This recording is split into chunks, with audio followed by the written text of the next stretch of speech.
Welcome back, this is part 2 of this lesson. We're going to continue immediately from the end of part 1, so let's get started. Now we've talked about the source and destination IP address of these packets, so now let's focus on IP addressing itself. IP addressing is what identifies a device which uses Layer 3 IP networking. Now I'll talk more about how IP addressing is decided upon and assigned in another video. For now I want you to fully understand the structure of an IP address. In this video I'll be focusing on IP version 4 because I have a separate video which will cover IP version 6 in depth. This is an IP address 133.33.3.7. From a pure network connectivity point of view, if you have a valid IP version 4 address, you can send packets to 133.33.3.7 and they will at least start on the journey of getting to this destination. Now there might be blocks in the way, so firewalls or other security restrictions, or the IP could be offline, but packets will move from you over the internet on their way to this IP address. Now this format is known as dotted decimal notation. It's 4 decimal numbers from 0 to 255 separated by dots. So 133.33.3.7. Now all IP addresses are actually formed of 2 different parts. There's the network part, which states which IP network this IP address belongs to, and then the host part, which represents hosts on that network. So in this example, the network is 133.33, and then the hosts on that network can use the remaining part of the IP. In this case, 3.7 is one device on that network, a laptop. A really important part of understanding how your data gets from your location to a remote network is that given 2 IP addresses, how do you tell if they're on the same IP network or different IP networks? If the network part of the IP address matches between 2 different IP addresses, then they're on the same IP network. If not, they're on different IP networks. So you need to be able to calculate for a given IP address which part of that address is the network and which part is for hosts, and by the end of this lesson you will know how to do that. Now IP addresses are not actually dotted decimal. That's how they're represented for humans. They're actually binary numbers. Each decimal part of the IP address is an 8-bit binary number. There are 4 of these per IP version 4 address, and this means that an entire IP address is 32 bits in size, so 4 sets of 8 bits, and each of these 8 bits is known as an octet. You might hear somebody refer to, say, the first and second octet of an IP address, and this is always read left to right. So the first octet in this example is 133, or in binary 100000101, and the second octet is 33, which in binary is 001000001. Now this binary conversion, this is not something which I'm going to cover in this lesson, but I will make sure there's a link attached to the lesson which shows you how to do it. It's just decimal to binary maths, and once you know how it's done, it's really easy to do, even in your head. Now I'm going to talk about how you can determine which IPs are on the same network next, but I wanted to introduce the format of IP addresses first. In this example, this IP address has what's known as a /16 prefix. This means that the first 16 bits represent the network and the rest are for hosts. Now don't worry, I'll talk about how this works in detail coming up next. Because the first 16 bits are network, it means that a second IP address, so 133.33.33.37, because the network part of that matches, so 133.33, then it's on the same IP network. I'm going to detail coming up next how this calculation is done. For now, I want you to be comfortable knowing that if the network component of 2 IP addresses match, then devices are local. If they don't match, then devices are remote. That matters when we start covering IP routing. Now, IP addresses on networks, these are either statically assigned by humans, and this is known as a static IP, or they're assigned automatically by machines, so servers on your network running DHCP server software. Now, DHCP stands for Dynamic Host Configuration Protocol, and this is something I'll be covering in detail in a separate video. On a network, IP addresses need to be unique, or bad things happen. Globally, in most cases, IP addresses need to be unique, or also bad things happen. So keep that in mind. Generally, when you're dealing with IP addresses, you want them to be unique, especially on your local network. Now let's talk about subnet masks, because these are what helps us determine if IP addresses are local to each other or remote. Subnet masks are a critical part of IP networking. They're configured on Layer 3 interfaces along with IP addresses. What's also configured on most network interfaces is a default gateway. This is an IP address on the local network which packets are forwarded to, generally if the intended destination is not a local IP address. Subnet masks are what allow an IP device to know if an IP address which it's communicating with is on the same network or not, and that influences if the device attempts to communicate directly on the local network or if it needs to use the default gateway. On your home network, for example, your internet router is likely set as your default gateway, so when you browse to netflix.com or interact with AWS, because the IP addresses that you're talking to are not local, then packets from your machine are passed to your router, which is the default gateway. So let's say that we have an IP address 133.33.3.7. Now this alone is just a single address. We don't know which part of it is the network and which part of it is the host component. I just finished talking about how IP addresses are actually binary numbers. This IP address in binary is 100000101, so that's the first octet, and then 001000001, that's the second octet, and then 0000011, that's the third octet, and then finally 0000111, and that's the fourth octet, and that represents 133.33.3.7. So as a reminder, if we're dealing manually with subnet masks, and remember this is something that's generally performed in software by your networking stack, the first thing we need to do is convert the dotted decimal notation into a binary number. Now, along with this IP address, we would generally also configure either statically or using DHCP a subnet mask. In this example, the subnet mask that we have is 255.255.0.0 or /16, and these mean the same thing, and I'll show you why over the next few minutes.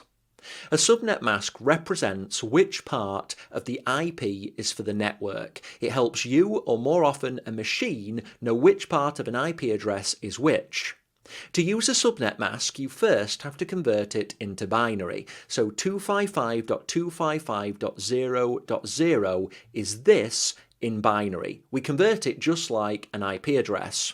So the first octet is all ones, the second octet is all ones, the third and fourth octet are all zeros. The /16, which is known as the prefix, this is just shorthand. It's the number of ones in the subnet mask starting from the left. So /16 simply means 16 ones, which is the same as 255.255.0.0 when you convert that into binary. Now, when you have the subnet mask in binary, anything with a 1 represents the network, anything with a 0 represents the host component. So if you overlay a subnet mask and an IP address, both of them in binary, it becomes really easy to tell which part is which. Something else which is really cool is that for a given network, you can calculate the start and end IP addresses of that network.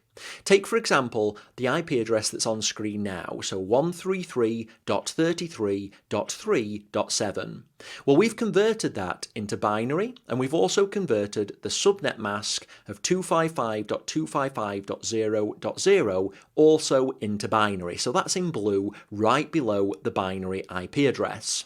To calculate the start of the network, we begin with the network part of the IP address, and then for the host part we have all zeros. So let's look at what we've done. The subnet mask, where there are ones, this is the network part. So we take the original IP address, and where the subnet mask has ones, that's the network part, so 133.33. Then for the part which is hosts, which is where the subnet mask shows zeros, then we have all zeros. This means that the network starting point is 133.33.0.0. Now to find the end, we take the network component of the IP address again, so where the subnet mask is all ones, that's what we start with, and to work out the end of the network, we take the host component, so where the subnet mask is zeros, and we have all ones in the IP address. So the ending part of this network is 133.33.255.255. So the starting address of a network is the network component of the IP address identified with the subnet mask and then all zeros for the host part of the IP address, and the ending address of the network is the network part of the IP address to start with, and then for the host component we have all ones. So this is how subnet masks work. They're used to identify which part of an IP address is the network part and which is the host part. As long as the network part for two different IP addresses is the same, then we know that both of those IP addresses are on the same IP network. And this is essential so that a machine can identify when it can send data directly on the same local network, or when IP routing needs to be used to transfer packets across different intermediate networks. So it's how your local device, your local laptop, knows to send packets to your internet router for Netflix or AWS, rather than trying to look for both of those systems locally on your local area network. And that's how a router makes that decision too when it's looking where to forward packets to. So using subnet masks and IP addresses, it's how a lot of the intelligence of Layer 3 is used. Now next, I want to spend some time looking at route tables and routes. Let's step through an example of data moving from you to AWS, and I want to keep focus for now on how a router makes a decision where to send data. Packets that you create for AWS will move from your house into your internet provider across the internet, potentially even between countries, and then finally arrive at AWS. Let's step through a simple example. So we start with our house on the left. Next we have our internet provider known as an ISP or Internet Service Provider, and let's call this Meow ISP, and then we have three destination networks. We have AWS, our ISP's upstream provider, and then Netflix. Now we want to communicate with AWS, and so we create a packet on our local device which has our IP address 1.3.3.7 as the source IP address, and it has a destination IP address of 52.217.13.37.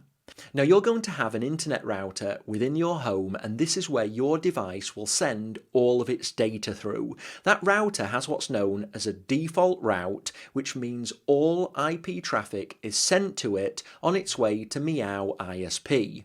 Now I'll explain what a default route is in a second. For now, just assume that all data that you generate within your local network by default is sent through to your internet service provider. So now the packet that you've generated is inside your internet service provider on a router, and this router has multiple network interface cards connecting to all of those remote networks. And let's assume in those remote networks is another router, and each of these routers uses the .1 IP address in each of those networks. So how does the ISP router inside Meow ISP know where to forward your data to? Well, it uses routes and route tables. Every router will have at least one route table. It could have more, which are attached to individual network interfaces. But for now, let's keep things simple and assume that the router within our ISP has a single route table, and it will look something like this. A route table is a collection of routes. Each row in this table is an example route. It will have a destination field and it will have a next hop or a target field. What happens is that every packet which arrives at this router, the router will check the packet's destination. What IP address is this packet destined for? And in this example, it's 52.217.13.37.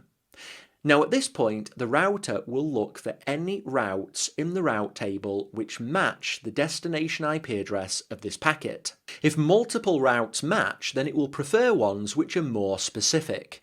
The two routes in yellow, so the top and the bottom, these are examples of fairly specific routes. The one in blue in the middle is the inverse. This is not a specific route. The larger the prefix, so the higher the number after the slash, the more specific the route. So a /32 is the most specific and a /0 is the least specific. A /32 actually represents one single IP address, and a /0, well, this represents all IP addresses.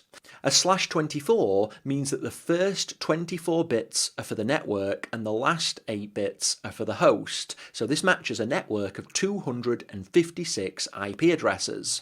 So for this packet that we have with a destination of 52.217.13.37, we've got two routes which match. The top route, which is 52.217.13.0/24, that network contains the IP address which our packet is destined for, so this matches. But also the middle route, 0.0.0.0/0, this matches because this matches all IP addresses. The middle route is known as a default route. I mentioned before that packets from our home network on the left arrive at our ISP because there's a default route. Well, this 0.0.0.0/0 is an example of a default route. This will match if nothing else does. Because we have two more specific routes in this route table, so the top and bottom, if either of those match, they will be selected rather than the default route in the middle. In this case, the bottom route doesn't match our particular packet, only the top one matches, and so the top route will be selected because it's more specific than the default route. Now for the route that's selected, so the top route, it has a next hop or target field. This is the IP address which the packet is going to be forwarded to get one step closer through to its destination, or in this case to arrive at the actual destination, and so the packet is forwarded through to this address. Routing as a process is where packets are forwarded or routed hop by hop across the internet from source to destination. Route tables are the thing which enables this. Route tables can be statically populated, or there are protocols such as BGP or the Border Gateway Protocol which allow routers to communicate with each other to exchange which networks they know about, and this is how the core of the internet functions. One important thing that you need to understand though is that when our ISP router is forwarding the packet through to the AWS router, it's forwarding it at layer 2. It wraps the packet in a frame. The packet doesn't change. The frame though, it has the AWS router's MAC address as its destination. That's how the packet gets to the AWS router. But how do we determine the MAC address of the AWS router in this example? For that, we use something called the Address Resolution Protocol, and that's what I'm going to be covering next. This is the end of part 2 of this lesson. It's a pretty complex lesson, and so I wanted to give you the opportunity to take a small break, maybe stretch your legs, or make another coffee. Part 3 will continue immediately from this point, so go ahead, complete this video, and when you're ready, I look forward to you joining me in part 3.